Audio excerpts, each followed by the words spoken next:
बिस्मिल्लाहिर्रहमानिर्रहीम अस्सलाम वालेकुम नाज़रीन, U watching voice it with KTN news. आऊं है लैला निसार। नाज़रीन, औरतुनि खे मिल्कियत मां हक़ मिलणु हिकु वॾो समाजी मसइलो आहे। अॼुकल्ह खूनी रिश्तेदार ई मिल्कियत ते क़ाबिज़ थी वञनि था, जंहिंजो हक़ आहे उहो उनखे मिले न पियो। ऐं ख़ासि करे जॾहिं मिल्कियत जे मामलनि जी ॻाल्हि अचे पई त अहिड़ा रोज़ाना हज़ारे केसिस अदालत में वञनि पिया ऐं अदालत खे इन्हनि मिल्कियत जे केसिस, जेके मिल्कियत जा केसिस आहिनि, उहे अदालत खे घेरे छॾनि पिया, यानी एतिरी तादाद में आहिनि। अॼुकल्ह मिल्कियत ते विढ़णु जेको आहे तमामु वधी वियो आहे, ज़मीनुनि ते तकराव थियणु तमामु वधी वियो आहे। ऐं मिल्कियत जे विरासत जे मामलनि में सभ खां वॾी जेकी अफेक्टी हुजे थी, जेके सभ खां वॾो असरु पवे थो, उहा औरत हुजे थी। औरत खे वॾे पैमाने ताईं नज़रअंदाज़ कयो वञे पियो जॾहिं हुन जी मिल्कियत मां हक़ जी, मिल्कियत मां हिसे जी ॻाल्हि अचे पई, त जिते हुन जा पेरेंट्स बि ज़िमेदार थियनि था या हुनजो हस्बैंड बि ज़िमेदार थिए थो, त हुनजी जेकी उन्हनि जी प्रॉपर्टी आहे उन मां औरत जो हक़ बिल्कुलु मौजूदु आहे, हुनखे मिलणु खपे। जॾहिं त जेसिताईं कानून ऐं शरीयत जी ॻाल्हि कजे त उते बि वाज़े तौर ते लिखियलु आहे त औरत जे लाइ मिल्कियत मां हक़ बिल्कुलु ठहे पियो हिसो आहे। पर उन बावजूद बि असांखे औरत हक़ मिल्कियत मां हक़ मिलण जे मामले ते धिका खाईंदे नज़र अचे पई। अवां सोशल मीडिया ते कुझु वीडियोज़ बि सर्कुलेट इन हवाले सां थींदियूं अचनि थियूं, त जिते हिकु भेण रिसेंटली इहो वीडियो बि ॾिठो हुयो, यकीनन अवां बि ॾिठो हूंदो, त उते पुछो पियो वञे, हूअ घुरे पई त जेको आहे मूंखे हक़ मिले, मिल्कियत मां शेयर मिले, त हुनजे भाउ हुनखे विढ़णु शुरू करे छॾियो, हुन ते तशद्दुद जो निशानो हुनखे बणाई। सो आख़िर ईअं छो आहे? हीअ समाजी मसइलो जेको आहे एतिरे पैमाने ते छो आहे? इन जो को हल छो नथो निकिरे? हल त जेको आहे उहो असांजी शरीयत ऐं कानून में मौजूदु आहे, पर जी इम्प्लीमेंटेशन जो आख़िर छा मसइलो आहे? औरत खे छो नज़रअंदाज़ कयो पियो वञे? छा इहो इन जे करे आहे त नंढे हूंदे खां ई असीं फ़र्क़ु ॾिसूं पिया मर्द ऐं औरत में, धीअ या पुट में, इन सबबु आहे या न? सो बहरहाल पंहिंजे प्रोग्राम में अॼु इन हवाले सां डिस्कशन कंदासीं। प्रॉपर्टी जे हवाले सां, त प्रॉपर्टी आहे छा, केतिरा क़िस्म थियनि था। असां सां लीगल एक्सपर्ट बि मौजूदु आहिनि, जेंडर ट्रेनर बि मौजूदु आहिनि।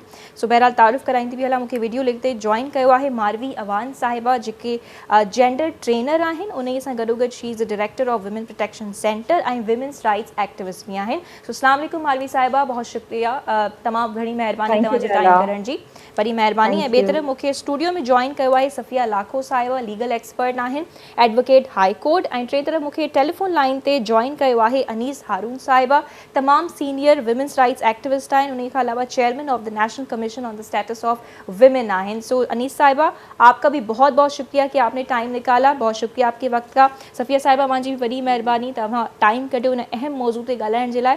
सो आप दोनों की इजाज़त से अनीस साहिबा और मारवी साहिबा, मैं शुरुआत जो है अपनी लीगल एक्सपर्ट से करना चाहूँगी। उनसे पूछूंगी कि क्यों कानून में भी ये बात मौजूद है, शरीयत भी इस चीज़ की इजाज़त देती है, असांखे कानून भी इजाज़त दे पियो, शरीयत भी इजाज़त दे पियो त मिल्कियत मां औरत जो हक़ आहे, हुन जो हिस्सो आहे, पर उन बावजूद बि अदालतूं जेके आहिनि अहिड़नि केसिस सां भरियूं पियूं आहिनि।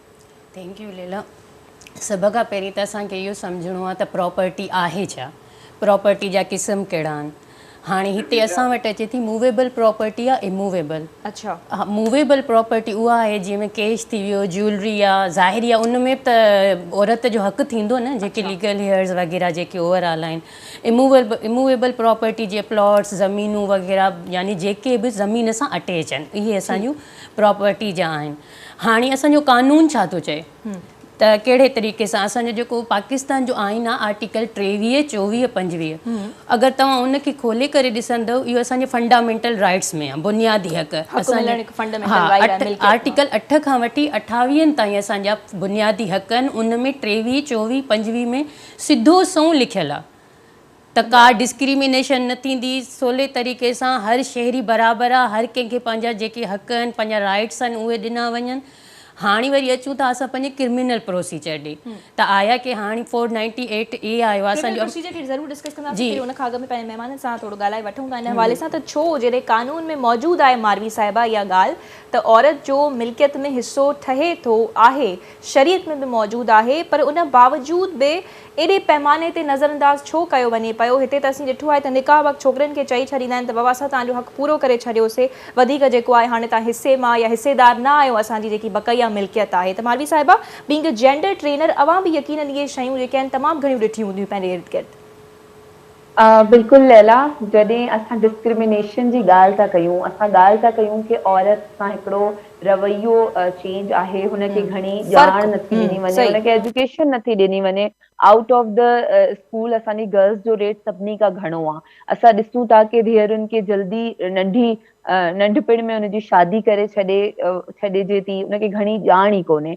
हाणे हिकिड़ी तव्हां न्याणी खे एजुकेशन नथा ॾियो त हुनखे पंहिंजे राइट्स जी किथां ख़बर पवंदी, उनखे किथां ख़बर पवंदी की को प्रॉपर्टी जो बि राइट्स आहे। ऐं जॾहिं असां जाइदाद ऐं ज़मीनुनि जी तरफ़ ॾिसूं था, इहो तमामु घणो वॾो मसइलो आहे, अहिड़ो मसइलो आहे जिन्हनि असां जॾहिं हिस्ट्री खां औरतुनि सां थींदड़ ज़ुल्मनि जी तरफ़ ॾिसूं था त क़ुरान सां शादी करे छॾण जा जेके रिवाज हुया, जेके इहे वञी करे छॾण ऐं ॿिया जेके बि डिफरेंट आहिनि की पंहिंजे ख़ानदान में ई शादी करणु या शादी ई न करणु न्याणी खे घर ई विहारे वेठो हुजणु, त इहो उन्हनि जे पुठियां जेकी ग्रीड हूंदी आहे, अच्छा, जेको जेकी सबब लालच मां हूंदी आहे सम्झो घर पिया वारनि उहो जी, की अगरि असां डिस्क्रिमिनेशन शादी आहे, कंदासीं, फ़र्क़ु कयो अॻियां पियो ॿी वञे। फैमिली कोई राइट्स क्लेम करे छॾिया त असांखे पंहिंजी जाइदाद जो हिसो ॾियणो पवंदो, त औरत खे शुरू खां वठी ॼाण न ॾिनी वेंदी आहे।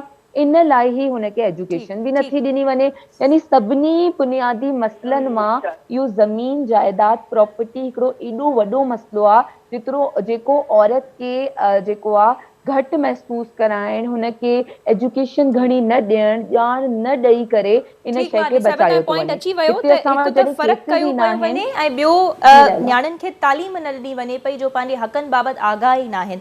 तो क्या अनीस बिल्कुलु साहिबा, आप भी ऐसा समझती हैं कि जब विरासत की बात आती है जायदाद में से, तो रीजंस ये आ रहे हैं कि एक तो बचपन से ही डिस्क्रिमिनेट किया जाता है और दूसरा लड़कियां बच्चियां खुद उनको एजुकेट नहीं किया जाता कि उनके भी हुकूक हैं, उनका भी हिस्सा बनता है इस चीज़ से। लेकिन जब वो डिमांड करती हैं तो उनको तशद्दुद का निशाना बनाया जाता है, उन्हें बेशर्मी का लक़ब दिया जाता है। तो आप क्या कहेंगी इस हवाले से? जी, क्या लाइन डिस्कनेक्ट हो गई अनीस साहिबा की?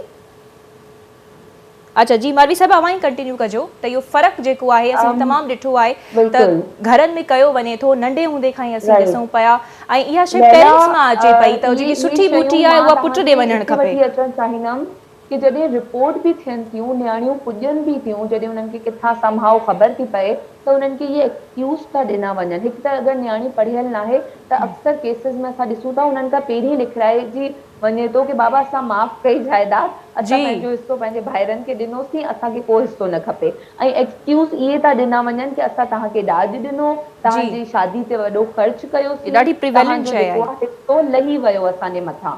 उन खां पोइ जॾहिं असां ॿिए पासे इहो ॾिसूं था कि अगरि न्याणी पंहिंजे हक़ खे ऑब्वियसली इस्तेमालु करे, पंहिंजी प्रॉपर्टी राइट्स खे ॾिसी करे लॉ जी तरफ़ अचे थी, त जॾहिं असां उन्हनि खे लॉयर्स हायर था करे ॾियूं त उन न्याणी खे कुझु ख़बर न आहे कि टोटल आहे केतिरी ज़मीन, उन मां मुंहिंजो हिसो केतिरो ठहंदो, ऐं हुते कोई ॿुधाइण लाइ उनखे तयारु न हूंदो आहे। छो जो कतई तालुक थी वेंदा आहिनि, फैमिलीज़ जी लड़ायूं शुरू थी वेंदियूं आहिनि। हाणे रिसेंटली असां वटि लॉ आयो आहे जेको चए थो कि औरत पंहिंजी हयाती में हक़ जी, घुरे। सुप्रीम कोर्ट पारां इहो फ़ैसिलो आयो आहे। असांखे पंहिंजी औरतुनि खे ॿुधाइण कि तव्हां इहो न सम्झो कि तव्हां खां पोइ तव्हांजा ॿार फाइट कंदा रहंदा तव्हांजी जाइदाद जे लाइ। इहो तव्हांजो हक़ आहे। बिल्कुलु, इहो पॉइंट सफ़िया साहिबा ॾे खणी वञूं पिया त जेको सुप्रीम कोर्ट पारां हिकु वॾो फ़ैसिलो आयो आहे त औरत पंहिंजी प्रॉपर्टी खे पंहिंजी हयाती दौरान ई क्लेम करे सघे पई, उन खां बाद में औलाद जो हुनजी प्रॉपर्टी ते कोई हक़ न आहे। ॾिसो, सुप्रीम कोर्ट जा त डिफरेंट जजमेंट्स वग़ैरह या उन्हनि जा इहे शयूं अचनि थियूं। असां जेॾीमहिल इहा पाण आई ही जजमेंट आई सुप्रीम कोर्ट जो, इहो अहिड़ो तारीख़ी फ़ैसिलो हो जेको असांखे पाण वकील ई असां वेही करे मतिलबु चऊं पिया। उन खां पोइ असांजा जेके डिफरेंट क्लाइंट्स हुया उन्हनि जी कॉल्स अचनि, मां तव्हांखे थोरी देरि पहिरीं डिस्कस पियो कयो त पुठियां 15 ॾींहंनि खां मां हिकिड़ी शइ खे सफ़र पई कयां। 3 फीमेल्स आहिनि जेके कॉल्स कनि थियूं, बिल्कुलु ईअं ई आहे, यकीन कयो हुननि खे प्रॉपर्टी जी डिटेल ख़बर न आहे। हाणे असां वकील कहिड़े हिसाब सां अॻियां अचूं? जंहिं घर में उहा छोकिरी रहे थी हुनखे इन शइ जी ख़बर न आहे, हालांकि रहनि 4 भेनरूं थियूं, भाउ अमेरिका में आहे पर अञा असां फाइल न कयो आहे। ज़ाहिर आहे डॉक्यूमेंटेशन जेसि ताईं कंप्लीट न थींदी असां नथा अची सघूं अॻियां। हाणे अॻिते कोर्ट जो सिलसिलो छा थो थिए त उते बि जीअं माधवी साहिबा चयो त डिस्क्रिमिनेशन आहे। अच्छा, ठीकु आहे, कोर्ट में अगरि फीमेल्स अचनि थियूं त आया कि उन्हनि खे ॾिसो, मां नथी चवणु चाहियां पर ज़ाहिरी आहे उन्हनि खे फेस थो करिणो पए। मेल डोमिनेट सोसाइटी आहे, घणेई अहिड़ियूं शयूं थियूं अचनि। ऐं कोर्ट हिकिड़ो असांजी सोसाइटी में अलाए छो कोर्ट खे अञा ताईं माण्हुनि जे मेंटली जेके आहिनि न उनखे को सुठी जाइ नथा सम्झनि। बिल्कुलु हिकु सुठी धिका खाइण वारी जॻह, धिका ख़ासि करे खाइण वारी औरतुनि जे जाइ, लाइ। या वरी अगरि का वञे थी छोकिरी पंहिंजो राइट वठण लाइ त मतिलबु उनखे उनखे ॾाढा मुख़्तलिफ़ नज़र मुख़्तलिफ़ सां ताना ॾिठो हो पियो हो वञे न। हिते माना बिल्कुलु तमामु त अच्छा हिते वरी ॿी हिकिड़ो वॾो इशू आहे जेको मतिलबु मां नथी सम्झां कॾहिं बि कंहिं हिन ते सोचियो हुजे, असां वकील सोचींदा आहियूं जेके छोकिरियूं फ्री विल कराईंदियूं आहिनि, फ्री विल कराईंदियूं आहिनि, माइट नातो तोड़े छॾींदा आहिनि। ठीकु। माइट नातो तोड़े छॾींदा आहिनि, पोइ छा थींदो आहे, जेको कल्ह मोदी जो केस आयो आहे, हाणे असां फाइल त छा कयूं, बायोमेट्रिक नादरा चवे थी एट दैट टाइम सभु अचो। हाणे ॿाहिरि चवनि था असां प्रॉपर्टी त ॾींदासीं, पर असांजे साम्हूं न अचे, हस्बैंड चवे थो त मां तोखे होॾां छॾींदसि न। छोकिरी राइट घुरे थी, ईअं न आहे त नथी घुरे। कुझु वरी ईअं हूंदो आहे, चवंदा आहिनि बाबा छॾे ॾियो, भाउ अथव, भाउ सां कहिड़ा मतिलबु मुख़्तलिफ़ तरीक़े सां चयो वेंदो आहे। जीअं मालवी साहिबा चयो ॾाज, ॾिसो ॾाज जे लाइ उहो बि औरत खे जतायो वेंदो आहे। हा त असीं तोखे ॾाज असां ॾियूं तव्हांखे, पिया। अच्छा छोकिरनि जी शादियुनि में केॾो ख़र्चु थींदो आहे।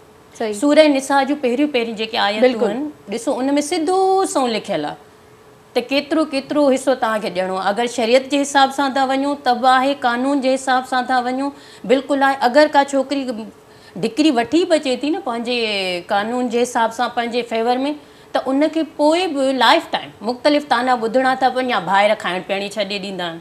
असां त इन्हनि शयुनि खे ॾिठो आहे त अच्छा, तमामु क्रिमिनल प्रोसीजर जे हवाले सां मां ॻाल्हायो पिया त उन जो छा तरीक़ेकार आहे, मां सुठे नमूने डिफाइन कयो त प्रॉपर्टी मिल्कियत जेको आहे उहा ॿिनि तरीक़नि जी थिए थी, हिकु मूवेबल ऐं ॿी इमूवेबल। ऐं पोइ तव्हां वधीक ॿुधायो त मूवेबल में छा अचे पियो ऐं इमूवेबल में छा अचे पियो, त क्रिमिनल प्रोसीजर खे थोरो। क्रिमिनल प्रोसीजर में हाणे अमेंडमेंट्स आहियूं ॾाढियूं बहितरीनु आयूं आहिनि। असांजो 498A आहे जेको, उन में इहो आहे त अगरि कंहिं औरत खे मतिलबु पंहिंजी जाइदाद मां या जंहिंमहिल सक्सेशन थींदी आहे, अच्छा सक्सेशन जो थोरो ईअं हूंदो आहे जॾहिं मतिलबु मां चवां थी त हाणे इहे शयूं डायरेक्टली थियणु घुरिजनि जेके न आहिनि। अॻे सक्सेशन सर्टिफिकेट्स वग़ैरह असां वठंदा हुआसीं नादरा ॾे, हाणे जेका बि जाइदाद हुजे रजिस्टर्ड थियल हुजे, डिज़ीज़ वञे थो डेथ सर्टिफिकेट जेॾीमहिल इशू कनि था त एट दैट टाइम हुनजी प्रॉपर्टी सॼी साम्हूं अची वञे। ठीकु। हाणे 498A में ईअं आहे त अगरि कंहिं औरत खे पंहिंजो हक़ु नथो ॾिनो वञे या उनखे उन खां परे कयो थो वञे या ज़बरदस्ती हटायो थो वञे, त उन तहत उन माण्हूअ खे वधि में वधि 10 साल सज़ा थींदी, घटि में घटि 5 साल सज़ा न पियो ॾे पंहिंजी भेण खे। हा, नथो ॾे, मतिलबु हटाए छॾे, सक्सेशन में नालो ई न ॾिनई या ॾे नथो, या हुनखे ख़बर न आहे हुनजी गैर मौजूदगी में, या वरी ॾिसो मतिलबु हुनखे उन शइ तां हटायो आहे, हुन जाइ में रहे थी, कहिड़ी बि औरत आहे अगरि हुनखे हटायो थो वञे हुन जाइदाद खां त कानून अची वियो आहे 10 साल हुनखे वधि में वधि सज़ा मिली थी सघे, घटि में घटि 5 साल थींदो आहे। जी बिल्कुलु सज़ा ॾिठी हा, आहे बिल्कुलु ईअं जॾहिं औरतूं अची करे क्लेम अच्छा, कनि उन सां गॾु 10 लाख रुपया पनिश जेको आहे उहे जुर्मानो बि आहे, ठीकु आहे। पर असुलु इशू इहो आहे त फीमेल्स अॻियां अचनि नथियूं। सही। सोसाइटी जे करे असां अवेयरनेस सेशन जी ज़रूरत अचनि न पियूं, या मालवी साहिबा जो पॉइंट खणी पिया वञूं त मालवी साहिबा जीअं अव्हां एजुकेशन जी ॻाल्हि कई, अवेयरनेस जी ॻाल्हि कई त असांजी नियाणियुनि छोकिरनि में आहे न, ऐं ॿियो त घर खां वठी उहे शयूं असांखे जेको आहे नियाणियुनि खे कोन ॿुधायूं वञनि पियूं त तव्हां जेको आहे क्लेम करे सघो था त तव्हांजो हिसो आहे, जेकॾहिं हू करे थी त उन्हनि खे वॾो जेको आहे क्रिटिसिज़म जो निशानो बणायो पियो सघिजे। त छो जीअं सफ़िया साहिबा बि चए पियूं त पाण औरतुनि खे अॻिते अचणु खपे, हू कॾहिं कॾहिं पाण बि जेको आहे चई छॾींदियूं आहिनि त ठीकु आहे भई असांजो भाउ आहे, जीअं हू चवे थो ख़ैरु आहे, मसइलो न आहे। सो इन ते रोशनी विझो त अॻिते छो नथियूं अचनि। लैला, सभिनी खां पहिरीं त मां इहो चवणु चाहींदमि कि जॾहिं असां औरत खे मज़बूत करण जी ॻाल्हि था कयूं, जॾहिं असां औरत जे ईंदड़ जेको फ्यूचर आहे उनखे सिक्योर करण जी ॻाल्हि था कयूं, जॾहिं असां इहा ॻाल्हि था कयूं कि असांजी औरत ख़ुदि मुख़्तार हुजे, कंहिंजे मथां डिपेंडेंट न हुजे, ख़ासि तौर ते जेके हुनखे एब्यूज़ कंदड़ आहे उन जे अॻियां डिपेंडेंट न हुजे, रुपए जी मोहताज न हुजे, त उते जॾहिं असां चऊं था कि औरत खे तालीम ॾिजे, उनखे जेको आहे एम्पावर एतिरो कजे कि उहो पंहिंजे लाइ पाण अर्न करे सघे, अगरि कोई अनसीन सिचुएशन अचे थी त पंहिंजे ॿारनि खे पाण संभाले सघे, त उनजो जेको प्रॉपर्टी राइट आहे उहो सिधो सिधो उनखे एम्पावर थो करे। अगरि त उनखे ॼाण आहे, अगरि त उहा फाइट करे थी, अगरि त उहो पंहिंजो हक़ वठे थी, त उहो पंहिंजे ईंदड़ वक़्त में कॾहिं बि पंहिंजे एब्यूसर जी मोहताज न थींदी, कॾहिं बि कंहिं इन मुश्किल जो शिकार न थींदी कि अगरि हुनखे घरां कढी छॾियो वञे त उहो वञे हले पियो न, सिस्टमेटिक हिकिड़ी असां डिपेंडेंस रखी आहे औरत जे मथां कि हिते घर में आहे त बाबा माउ पीउ जे मथां सॼी आहे डिपेंडेंट, अॻियां थी वञे त हस्बैंड जे, हाणे माउ पीउ त हलो मेजॉरिटी असां ॾिसूं था कि उहो अखियुनि ते रखनि था पंहिंजी औलाद खे, लेकिन जॾहिं असां ॿिए घर में मोकिलियूं था त असां कीअं इहा गारंटी ॾियूं कि उहो उन ई आराम में हूंदी, उन ई सुकून में हूंदी। इहे ताना, साइकोलॉजिकल टॉर्चर, इहे सभु शयूं इन जूं बुनियाद थियूं थियनि। लेकिन हाणे इहा ॻाल्हि आहे कि औरत जॾहिं पंहिंजो प्रॉपर्टी राइट वठे थी त लैला हुनखे एतिरी ख़ुदि मुख़्तारी ऐं एतिरो कॉन्फिडेंस फाइनेंशियल सिक्योरिटी पई मिले, इस्तेमाल बि करे सघे, छो जो घणे केसिस में हस्बैंड्स खणी था वठनि उनजी प्रॉपर्टी खे, उहा वीचारी ओड़ी जी ओड़ी हथ ख़ाली करे बीठी आहे। त इते हुनखे प्रॉपर इन्वेस्टमेंट जो तरीक़ो, हुनखे प्रॉपर सेविंग्स जा तरीक़ा ऐं हुनखे प्रॉपर एतिरो इंडिपेंडेंट ठाहिणो आहे। इहो माउ पीउ ई ठाहींदा पंहिंजी औलाद खे कि बाबा अॻियां तोखे असां प्रॉपर्टी जो हिसो बि ॾींदासीं त तोखे कीअं पंहिंजी लाइफ में हुनखे खणी हलणो आहे, इहा तमामु ज़बरदस्त ॻाल्हि जे हथनि में ॾेई छॾे ऐं ओड़ी जी ओड़ी वेठी हुजे।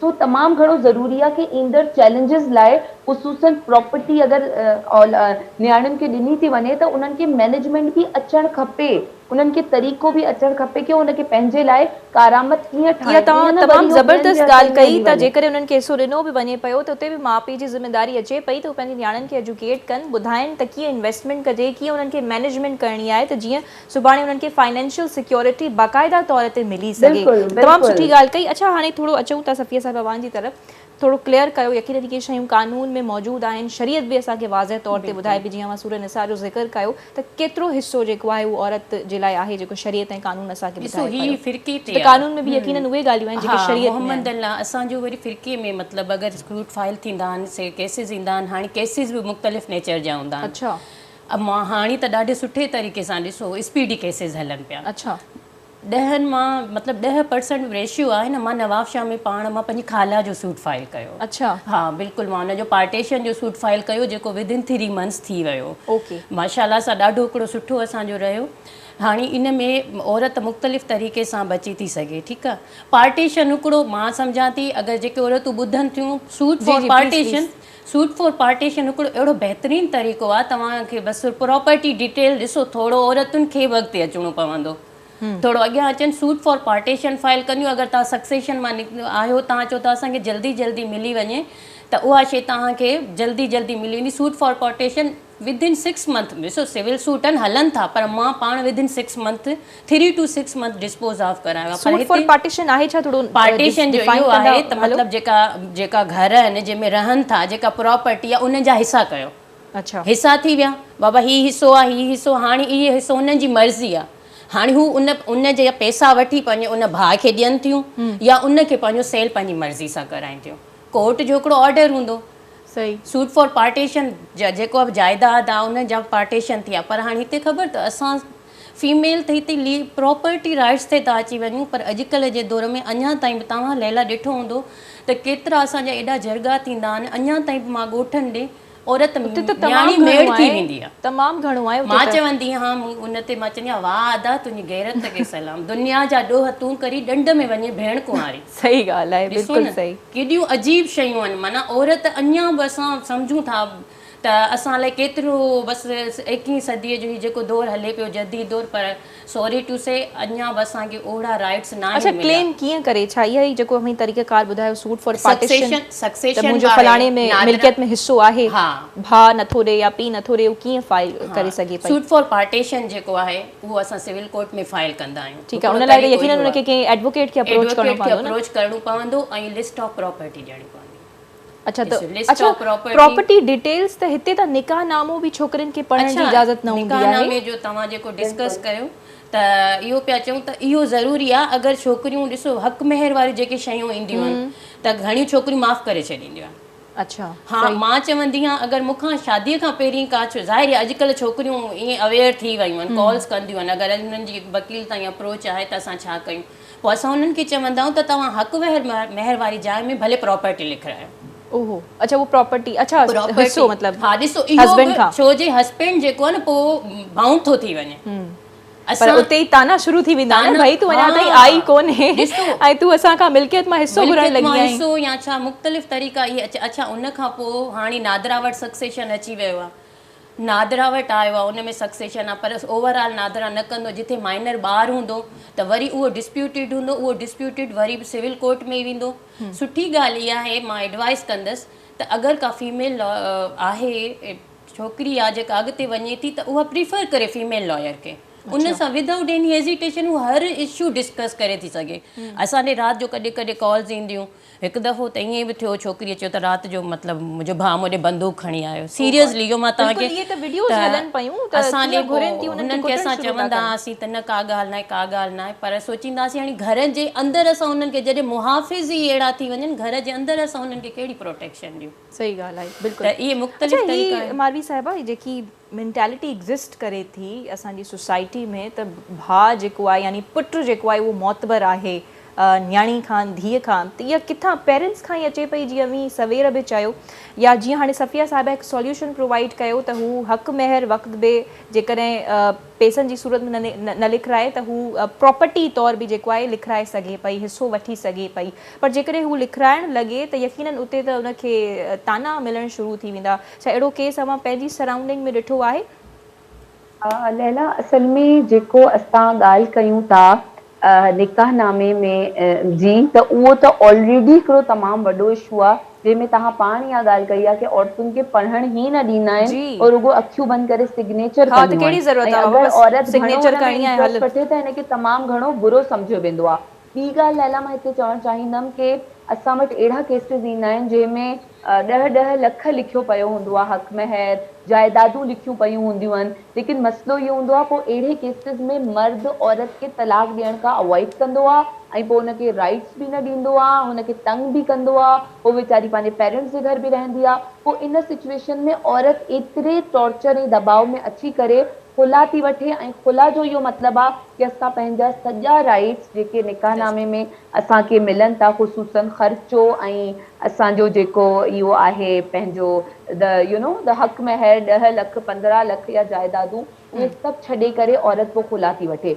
या त खुला जी सिचुएशन में बि हक़ महर औरत खे ॾिनो वञे, उहो पंहिंजे हिन राइट खां हथ न खणे। कानून खे अञा मज़बूत थियण जी ज़रूरत आहे। कानून में मूंखे हिकिड़ी औरत असां सां कॉन्टेक्ट कयो लाहौर मां, उनजी एज 45 हुई, उनजो हस्बैंड उनजे मथां रिटायरमेंट खां पोइ तशद्दुद पियो करे। हुन मूंखां इहो सवाल कयो कि मैडम आप मुझे बताएं, मेरी उम्र जा चुकी है, मैं पहले एयर होस्टेस थी, अब मैं जॉब भी नहीं कर सकती हूँ, प्रॉपर्टी में मेरा कोई हिस्सा मुझे मेरे पेरेंट्स ने नहीं दिया, भाइयों और भाभीियों के पास है, अब मुझे नहीं पता कि अब मिलेगा या नहीं मिलेगा, और इतना ज़्यादा था भी नहीं। मेरे शौहर ने ऑब्वियसली, अब वो हमें तंग कर रहा है, मैं अलग होना चाह रही हूँ, तो खुला लेके मैं जाऊँ कहाँ, मेरे पास तो छत भी नहीं है, मेरे पास यही एक ऑप्शन है कि मैं इस एब्यूज़ को बर्दाश्त करती रहूँ। तो इन तरह जी जॾहिं सिचुएशन में औरतूं अचनि थियूं त हू काॾे वञनि। बाक़ी अगरि असां चऊं था कि हक़ महर उनजी सिक्योरिटी थी सघे थी, उनजो जेको आहे जाइदादूं लिखाइण सिक्योरिटी थी सघे थो, मां हिनखे नथी एग्री थी सघां इन ते, छो जो जॾहिं औरत इन हालात ते अचे थी कि उनखे खुला थी वठणी पए त उनखे पंहिंजे हर हक़ हर शराइत का हथ खणणा। बहरहाल इहो हिकु मसइलो एग्ज़िस्ट करे पियो, वॾो समाजी मसइलो आहे औरतुनि जो, बाक़ाइदा तौर ते शरीयत जे हवाले सां या शरीयत में बि मौजूदु आहे, कानून बि चवे पियो, जीअं सफ़िया साहिबा कुझु असांखे आर्टिकल्स जो हवालो ॾिनो, ऐं शरीयत में जीअं सूरह निसा में वाज़ह तौर ते बयानु थियल आहे त औरतुनि जो केतिरो हिसो आहे ऐं हुननि जो हिसो ठहे पियो ॿुधायल आहे, लेकिन अमली तौर ते तव्हांखे शयूं नज़र न ईंदियूं। अमली तौर ते औरतुनि खे असांजो मज़हब असांखे सिक्योरिटी ॾिए थो।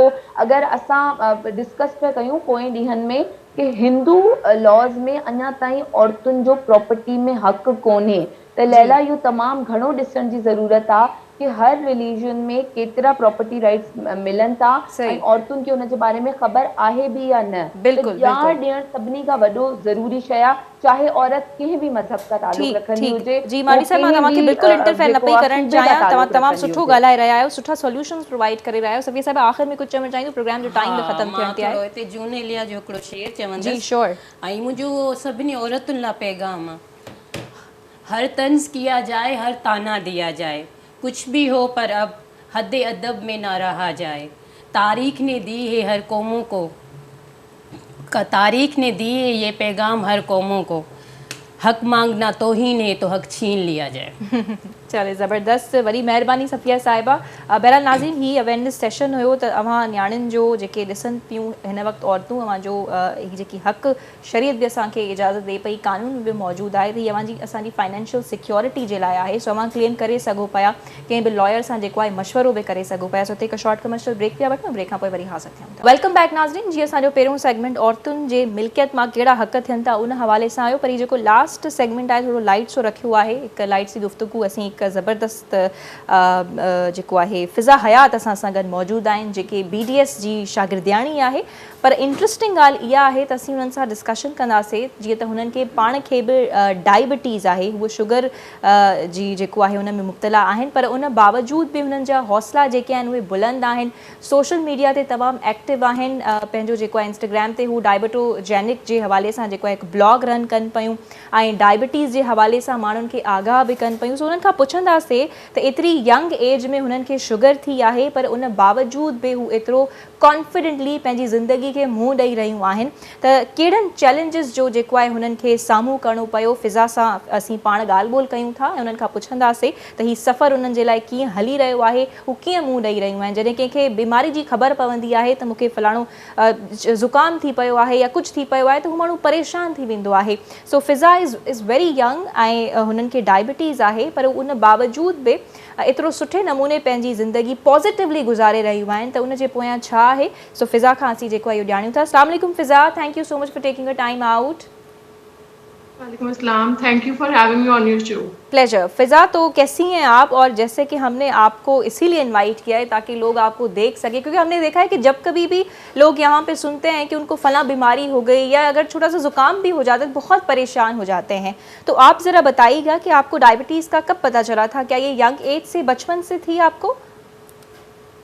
जी, आई वॉज 5 years old जब मुझे सिम्टम्स शो होना शुरू हुए। तो जैसे फ्रीक्वेंट यूरिनेशन होती है, प्यास बहुत लगना होता है, वेट लॉस। तो जब मैं 5 साल की थी तो तब मेरे पेरेंट्स से फिर मेरा ब्लड टेस्ट कराया था, तो तब पता लगा था कि डायबिटीज़ है। ठीक है, लेकिन फिर उसके बाद से किस तरह से आपका सफ़र शुरू हुआ, जब आप बाकायदा आपको पता चल गया कि जी देयर इज़ समथिंग, तो आपने किस तरह से उसको लिया? क्या पॉजिटिवली लिया या आप शुरू में परेशान हुई? क्योंकि जिस तरह से अब आप अपना ब्लॉग चला रही हैं या जिस तरह से आप हमें एक्टिव नज़र आ रही हैं social media pay, which is appreciable, बहुत एक अच्छी बात है, तो फिर आपने कैसे हैंडल किया इन सारी चीज़ों को? अल्हम्दुलिल्लाह, सबसे पहले तो जब मैं 12 साल की थी तब मुझे सही पता लगा था कि मुझे डायबिटीज़ है। लेकिन मैं बहुत पॉजिटिव थी क्योंकि मेरे पेरेंट्स हमेशा से पॉजिटिव थे इसके बारे में, और उन्होंने मुझे कभी फील नहीं होने दिया कि डायबिटीज़ मेरे लिए कोई हर्डल है या मैं कुछ अचीव नहीं कर सकती डायबिटीज़ की वजह से। उन्होंने कभी किसी चीज़ से रोका नहीं है कि तुम्हें डायबिटीज़ है, तुम ये नहीं कर सकती। तो इसलिए मुझे ज़्यादा मुश्किल नहीं हुई क्योंकि मेरे पेरेंट्स पॉजिटिव थे। अगर वो पॉजिटिव ना होते तो आज मैं भी पॉजिटिव ना होती। आज अगर मैं डॉक्टर बन रही हूँ तो उनके सपोर्ट की वजह से बन रही हूँ। जी, माशाल्लाह से आप डॉक्टर भी बन रही हैं, लेकिन फिर भी हमें कुछ और चैलेंजेस का बताइए। क्या किस तरह के चैलेंजेस का आपको सामना करना पड़ा? कोई ऐसी दुश्वारियां आपको आई डायबिटीज़ ने? कि आपको रोकने की कोशिश की कि आप फला काम जो है वो नहीं कर सकती है? आपकी पढ़ाई में कोई दिक्कत डालने की कोशिश की? या ये इंसान के हाथ में होता है कि वो खुद बीमारी किसी भी बीमारी को जो है वो फेस कर सकता है? बिल्कुल, ये इंसान के हाथ में होता है। हर्डल्स तो आती हैं। सबसे पहले मुझे इंजेक्शन का फोबिया बहुत ज़्यादा था जब मैं छोटी थी। तो सबसे बड़ी हर्डल मेरे लिए तो वो थी इंजेक्शन को फेस करना। लेकिन विद टाइम आदत हो गई, जब रियलाइज़ हुआ कि पूरी लाइफ के साथ चलना है। और दूसरी हर्डल जो थी वो जो नॉर्मली दूसरे डायबिटिक्स को होती है जो मेरी एज के हैं, वो है सोसाइटी। क्योंकि आपको सोसाइटी एक्सेप्ट नहीं करने देती इस चीज़ को, और रिलेटिव्स बहुत बीच में आते हैं, इस बारे में बात करते हैं और आपको फील कराते हैं कि जी जी जी जी यू नो डायबिटीज एक बहुत बड़ा मसला है, बल्कि ऐसा कुछ भी नहीं है। ठीक है, इट्स अ कंडीशन जिसके साथ आप रह सकते हैं अगर आपकी डाइट वगैरह एक लाइफस्टाइल है, ये एक हेल्दी लाइफस्टाइल है जो हर नॉर्मल बंदे का भी होना चाहिए। सही, ठीक है। तो आपको इस वक्त बहुत सारे यकीनन डायबिटिक पेशेंट्स भी देख रहे होंगे, तो आप उनको क्या कहना चाहेंगे? किस तरह से अपना लाइफस्टाइल मेंटेन किया जा सकता है? क्योंकि अभी जो जब 40 अबव को होती है तो बहुत ज़्यादा परेशान हो जाते हैं। कुछ दिन जब मेरे फादर को भी डायग्नोज हुई तो he was very disturb and stress. तो इस तरह के लोगों को आप क्या कहना चाहेंगी? इस तरह के लोगों को कहना चाहूंगी कि आप देखें, जितना भी इसको दिमाग के ऊपर सवार करेंगे वो उतना ज्यादा सवार होगी। इसको अगर आप जितना नॉर्मली लेंगे, ये इतना आपके साथ नॉर्मल रहेगी। तो आप एक हेल्दी रूटीन रखें, अपनी हेल्दी डाइट रखें, वेजिटेबल्स खाएं, कार्ब्स को अवॉइड करें, मतलब 1 घंटा वॉक करें, तो ठीक। एक हेल्दी लाइफस्टाइल गुजारें। अच्छा, तो आप ज़रा और मज़ीद बताइए कि आपने अपनी स्टडीज़, डायबिटीज़ और सोसाइटी को, तीनों चीज़ों को कैसे एक साथ रखा? जैसे आपने अभी सोसाइटी की भी बात की कि आपको लोग फील करवाते हैं कि भाई तुम्हें फ़लाँ कंडीशन है, तुम इस चीज़ के साथ रह रही हो। किस तरह से आपने जो है मेंटेन किया ये सारी चीज़ें, कैसे बैलेंस किया आपने? अल्लाह ताला जब आपको किसी आजमाइश में डालते हैं तो उसको बर्दाश्त करने की स्ट्रेंथ भी अल्लाह ताला आपको दे देते हैं। तो ये तो फिर नेचुरली आपके अंदर आ जाता है। और मैं सोसाइटी को इतना ध्यान नहीं देती। मेरे लिए यही काफ़ी होता है कि मेरे पेरेंट्स मुझे सपोर्ट कर रहे हैं और उनको मेरे अंदर कॉन्फिडेंस है, तो फिर मेरा कॉन्फिडेंस सही रहता है। अच्छा, और मज़ीद बताइए अपने बारे में कि आप अपना लाइफस्टाइल फिर किस तरह से मैनेज कर रही होती हैं? जो क्रेविंग्स, क्या आपको इस तरह की क्रेविंग्स फील होती हैं मीठा खाने की या कोई ऐसी चीज़, उसको कैसे मुझे करती हैं आप? क्रेविंग होती है, लेकिन फिर मैं नेचुरल शुगर सब्स्टिट्यूट यूज कर लेती हूँ, जैसे बॉर्नविया है, स्टेविया है। मैं इसको यूज कर लेती हूँ, केक बना लेती हूँ इनको यूज करके, ब्राउनी खा लेती हूँ। तो अब डायबिटीज का मतलब ये नहीं होता कि आपका मीठा बंद हो गया, क्योंकि जब भी आपको किसी को भी, बेशक वो 50+ हो, उनको डॉक्टर बताता है कि आपको डायबिटीज है, तो उनको सबसे बड़ा खौफ होता है कि मेरी चीनी बंद हो गई है। बल्कि ऐसा कुछ नहीं होता, आपने थोड़े अमाउंट में खाना होता है। और चीनी तो आप किसी के लिए भी अच्छी नहीं होती, रिगार्डलेस ऑफ डायबिटीज। आपको डायबिटीज है या आपको डायबिटीज नहीं है, तो U did not let diabetes affect your lifestyle. ऐसा ही है कि आपने जो है आप आराम से चलती रही, आपने लोगों की बातों को भी इग्नोर किया। और हालांकि ये मतलब रियलिटी है कि आपको लोगों ने वाकई फील कराया कि you are living with a condition, और ये कोई पता नहीं कोई अजीब सी बात है, या ऐसा वाकई में हुआ? ये बहुत सरप्राइजिंग, शॉकिंग बात है।